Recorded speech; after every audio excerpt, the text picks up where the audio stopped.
Hello नमस्कार दोस्तों, स्वागत है सभी का एक और नए वीडियो में। आज हम लोग सीखेंगे प्रतिबिंब किसे कहते हैं और कितने प्रकार के होते हैं। तो आइए तो सबसे पहले समझते हैं प्रतिबिंब किसे कहते हैं। तो किसी बिंदु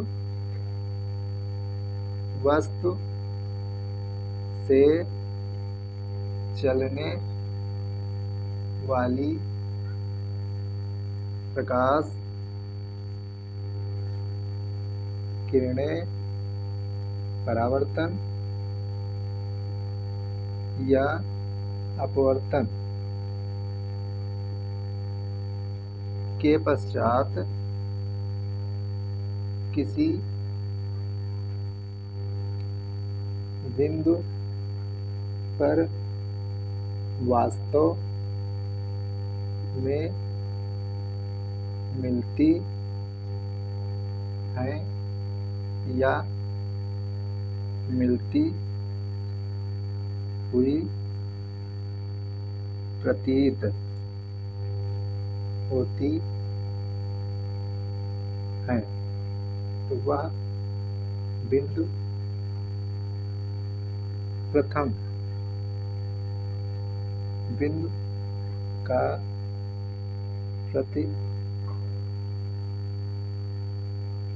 प्रतिबिंब कहलाता। प्रतिबिंब किसे कहते हैं? प्रतिबिंब किसी बिंदु से चलने वाली प्रकाश की किरणें परावर्तन या अपवर्तन के पश्चात किसी बिंदु पर वास्तव में मिलती हुई प्रतीत होती हैं, तो वह बिंदु प्रथम बिंदु का प्रतिबिंब कहलाता है। तो उम्मीद करते हैं समझ में आया होगा। अब आगे चलते हैं, आप समझते हैं प्रतिबिंब कितने प्रकार के होते हैं। तो सबसे पहले इसको हटा देते हैं, ठीक है, उसके बाद में उसको समझते हैं।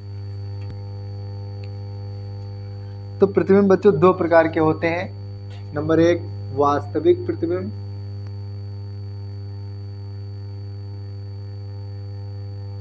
वास्तविक प्रतिबिंब। नंबर दो आभासी प्रतिबिंब।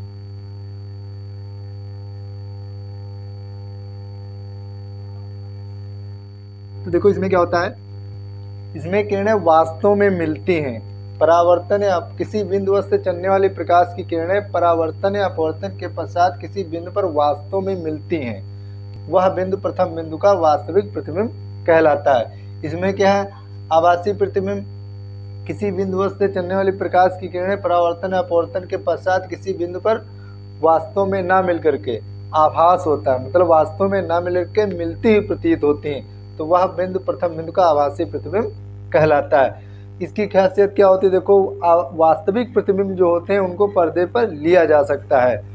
जैसे टेलीविजन पे पर्दे, बड़े पर्दे पे फिल्म दिखाई जाती है, तो वास्तविक प्रतिबिंब को पर्दे पर देखा जा सकता है, लेकिन आभासी प्रतिबिंब को पर्दे पर नहीं लिया जा सकता है।